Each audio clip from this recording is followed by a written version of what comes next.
अस्सलामुअलैकुम व्यूअर्स, आज मैं आपके साथ शेयर करूंगी बहुत ही मज़ेदार किस्म के लच्छेदार पराठे बनाने की एक बहुत ही आसान सी रेसिपी। और ये लच्छेदार पराठे हम दो तरीके से बनाकर तैयार करेंगे, एक सादा लच्छा पराठा और दूसरा चिली गार्लिक लच्छा पराठा।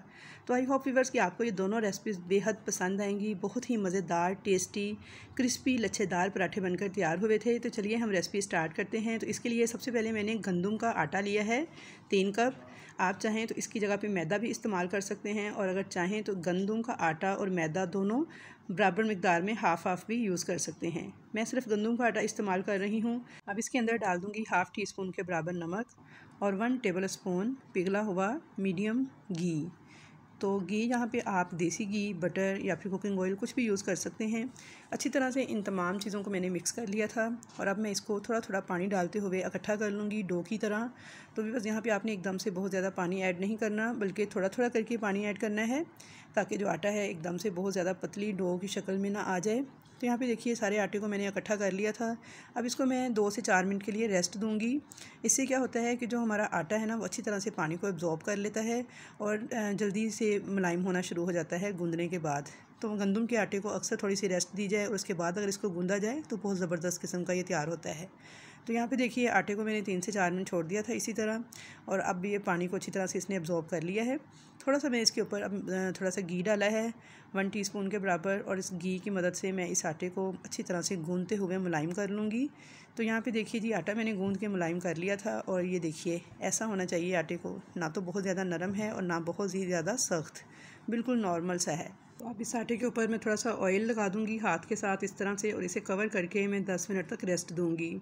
तो यहाँ पे 10 मिनट हो चुके थे आटे को। अब मैं इसके पेड़े तैयार कर लूँगी। तो बिल्कुल जैसे हम रोटी के लिए पेड़ा तैयार करते हैं, सेम उसी स्टाइल में पेड़ा मैंने रेडी कर लिया है।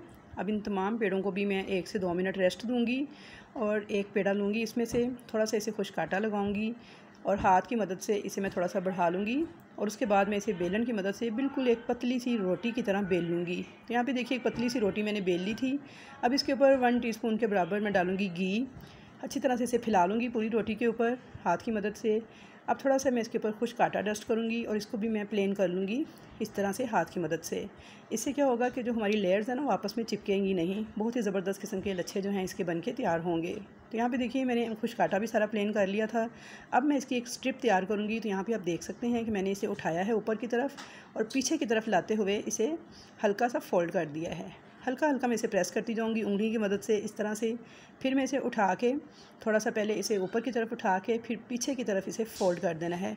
ये देखिए, तो बस आपने इसी तरह से इसकी एक स्ट्रिप सी तैयार कर लेनी है। तो यहाँ पे बस आपने ये एहतियात करनी है कि ये स्ट्रिप हमारी टूटने ना पाए और खुलने ना पाए। तो बस आपने इस तरह से उठाते जाना है, इसे थोड़ा सा पीछे की तरफ फ़ोल्ड करना है, बिल्कुल ऐसे ही जैसे हम बचपन में पंखा बनाया करते थे कागज़ का।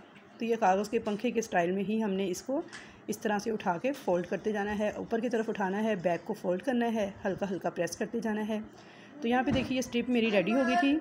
अब आपने इस स्ट्रिप को एक किनारे से पकड़ लेना है और दूसरे किनारे से हल्का हल्का इस तरह से टैप करना है कि इसकी लंबाई में थोड़ा सा इजाफा हो जाएगा। ये देखिए, अब इसे दूसरे सिरे से भी इसी तरह पकड़ के और पहले सिरे को आपने हल्का हल्का टैप करते हुए इस स्ट्रिप की ये थोड़ी सी लंबी हो जाएगी, यानी थोड़ी सी ये पतली और लंबी होती जाएगी। तो बस बिल्कुल हल्के हाथों के साथ ये काम करना है कि एक किनारे से पकड़ के तो दूसरे किनारे की तरफ इसको टैप करते हुए हल्का सा खींचते जाना है, बिल्कुल लाइट सा, ताकि इसकी थोड़ी सी लंबाई भी ज़्यादा हो जाए और स्ट्रिप जो है हमारी थोड़ी सी इस तरह से पतली सी हो जाए। तो यहाँ पे देखिए मैंने इसे दोनों साइडों से किया है, और इसकी माशाल्लाह से लंबाई देखिए कितनी ज़्यादा हो चुकी है, क्योंकि हम इसे आटे से तैयार कर रहे हैं। तो अब मैं इसको इस तरह से फ़ोल्ड करना स्टार्ट करूँगी, यानी इसका पेड़ा बनाना शुरू करूँगी। तो बस आपने एक सिरे को उठाना है, इस तरह से रोल करते जाना है।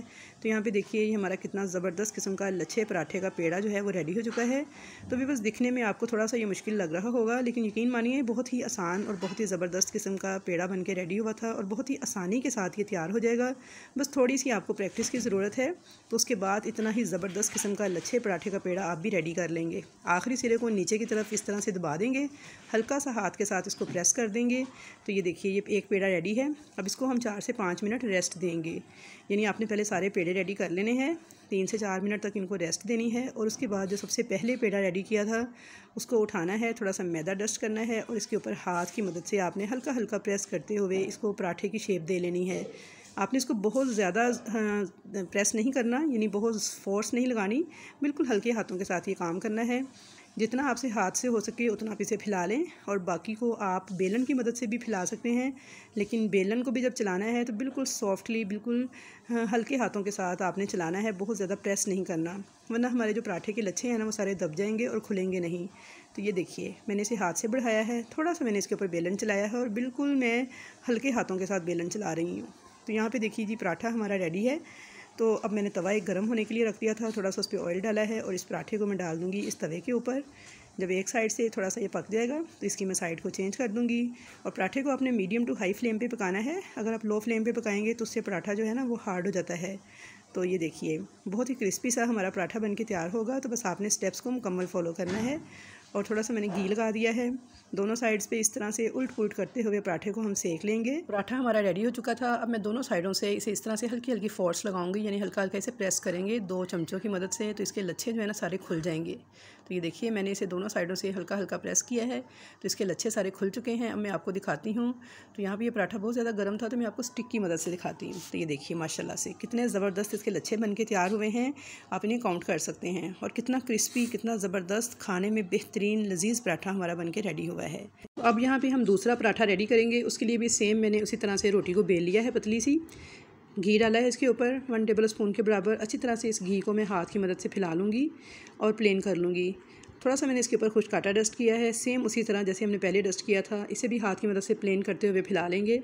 और अब मैं इसके ऊपर डालूँगी थोड़ा सा बारीक क्रश किया हुआ गार्लिक, यानी बारीक कटा हुआ लहसुन है जिसे मैंने ग्रेट कर लिया था। आप चाहें तो इसे छुरी की मदद से भी बारीक बारीक काट सकते हैं या फिर चॉप भी कर सकते हैं। थोड़ी सी मैंने बारीक कटी हुई हरी मिर्चें, थोड़ा सा बारीक कटा हुआ हरा धनिया डाल के इसे भी अच्छी तरह से स्प्रिंकल कर दिया था इसके ऊपर। अब मैं थोड़ा सा नमक स्प्रिंकल करूँगी, थोड़ी सी कुटी हुई लाल मिर्च जो है वो इसके ऊपर स्प्रिंकल कर दूँगी।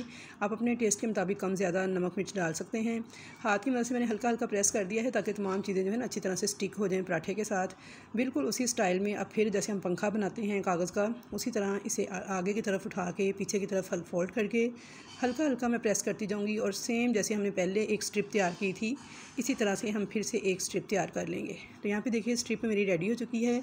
अब इस स्ट्रिप को एक किनारे से मैं पकड़ लूँगी, एक सिरे से दूसरे सिरे को हल्का हल्का खींचूँगी और लाइट लाइट से इस तरह से टैप करते हुए थोड़ा थोड़ा इसको बढ़ा लेंगे, यानी इसकी लंबाई में थोड़ा सा इजाफा कर लेंगे ताकि स्ट्रिप जो है ना थोड़ी पतली हो जाए। और अब इसको हम इस तरह से फोल्ड कर लेंगे। तो ये देखिए माशाल्लाह से ज़बरदस्त किस्म का हमारा चिली गार्लिक पराठे का जो पेड़ा है वो बन के तैयार हो चुका है। आखिरी सिरा नीचे की तरफ दबा देंगे और हल्का सा ऊपर से प्रेस कर देंगे। तो ये देखिए कितना खूबसूरत लग रहा है दिखने में, तो खाने में भी ये बेहद लजीज़ चिली गार्लिक पराठा बन के तैयार होगा। तो व्यूअर्स आप इस रेसिपी को ट्राई ज़रूर कीजिएगा और मुझे फ़ीडबैक ज़रूर दीजिएगा। तो यहाँ पे देखिए इस पेड़े को भी मैं रेस्ट दूँगी 4 से 5 मिनट। 4 से 5 मिनट के बाद मैं इसे हल्का हल्का हाथ की मदद से प्रेस कर लूँगी। जितना आपसे हो सके उतना आप इसे हाथ की मदद से फैला लीजिएगा। चाहे तो हल्का सा इस पर बेलन भी चला सकते हैं, लेकिन फिर वही बात कि आपने बेलन को बहुत ज़्यादा प्रेस करते हुए नहीं चलाना, बिल्कुल जेंटली आराम आराम से आपने हल्का हल्का चलाना है बगैर प्रेस किए। तो यहाँ पे देखिए मैंने इसे हाथ की मदद से ही बढ़ा लिया था और ये बहुत ज़बरदस्त किस्म का रेडी हो गया था, मुझे बेलन चलाने की ज़रूरत महसूस नहीं हुई। तो अब मैं इसको डाल दूँगी गर्म तवे के ऊपर जिसमें मैंने थोड़ा सा ऑयल डाला हुआ है और इसे मैं पका लूँगी। एक साइड से थोड़ा सा घी लगा के दोनों साइडों से उल्ट पुलट करते हुए इसे क्रिस्पी होने तक, प्यारा सा कलर आने तक मैं पका लूँगी। और पराठे को आपने मीडियम टू हाई फ्लेम पे पकाना है, लो फ्लेम पर नहीं पकाना। तो यहाँ पे देखिए जी पराठा मेरा रेडी हो चुका था। हल्का सा चम्मच की मदद से मैंने इसको भी प्रेस कर लिया था और अब मैं आपको दिखा दूँ इसके लच्छे जो खुल चुके हैं। तो ये देखिए माशाल्लाह कितना ज़बरदस्त किस्म का हमारा चिली गार्लिक पराठा बन के तैयार हुआ है, देखते ही मुँह में पानी आ रहा है। तो आई होप व्यूअर्स कि आपको मेरे दोनों पराठे जो हैं बनाने की रेसिपी बहुत पसंद आई होगी। अब मैं आपको तोड़ के भी दिखा देती हूँ कि ये कितने क्रिस्पी, कितने मज़ेदार पराठे बन के तैयार हुए थे। तो व्यूअर्स अगर आपको ये रेसिपी पसंद आई है या आपको कुछ सीखने को मिला है तो वीडियो को लाइक कीजिए, ज़्यादा से ज़्यादा शेयर कीजिए, कमेंट्स बॉक्स में अच्छे अच्छे कमेंट्स का इजहार कीजिए कि आपको ये रेसिपी कैसी लगी। चैनल पर नए हैं तो सब्सक्राइब कीजिएगा। तो इंशाल्लाह ताला मुलाकात होगी आपके साथ ऐसी ही मज़े की रेसिपीज़ के साथ। तब तक के लिए मुझे दीजिए इजाज़त। अल्लाह हाफिज़।